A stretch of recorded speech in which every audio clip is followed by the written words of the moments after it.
everybody. So for today's card, I started off with a piece of aqua cardstock. This is actually Cool Caribbean from Stampin' Up that I've had in my stash forever. And I'm inking up one of my stamps from my Snowflake Sentiment set and using my stamp positioner just because I wanted to get it centered on this piece of cardstock. So get that going and then just inking it up with some white pigment ink and stamping it into place. And before all this, I had coated the cardstock using my embossing buddy just to get the powder on the cardstock so that there's no static or sticky spots or anything, so that I can obviously emboss everything and don't have embossing powder sticking to everything. So after I stamped the sentiment, I stamped just a few random snowflakes from the same set, and then I'm just using some detail white embossing powder, just pouring it quite liberally on there. And I always use coffee filters for my embossing because it's just the easiest way to filter them back into, or funnel them, sorry, back into the container. And then I'm going to melt all the embossing powder. And then once I'm done that, I want to make sure that the piece of cardstock is completely cooled off, which only takes a few seconds.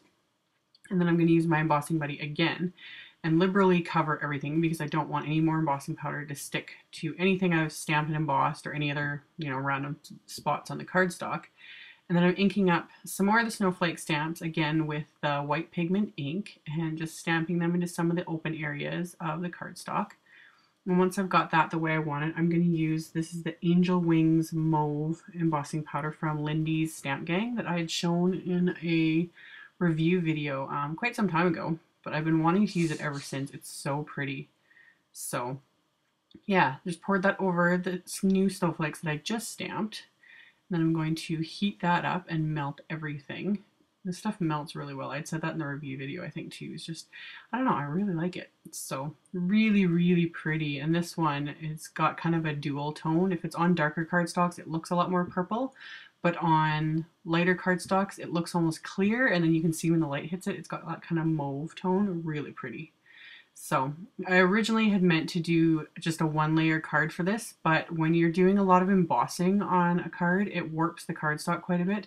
And if you're just doing a single layer card, it looks weird and it's really hard to flatten out afterwards unless you like set it under a book or something for a while. So I find it's just easier to do a separate piece and then adhere it to your card. So that's what I did here. I just used a little bit of extra adhesive to make sure everything stayed really nice and flat.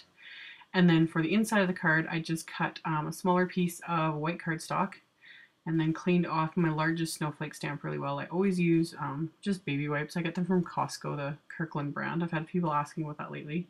So yeah, clean off the penguin ink really well before inking up the stamp with just some MFT snow cone ink. And then the sentiment is from my handy Christmas greetings set, and I'm going to ink that up with the VersaFine ink and then use my stamp positioner again to make sure I've got it lined up straight on the cardstock. And I'm just going to stamp that, and I'm going to adhere that to the inside of the card, and that's all there was to it. So flip her over, add some adhesive, and I always double check to make sure I didn't smear any of the VersaFine because it usually does take a little bit longer to dry. Get that into place, and that's all there was to it. So there'll be a link below to my blog post with links to all the supplies used. Thank you guys so much for watching, and I will see you all next time. Bye!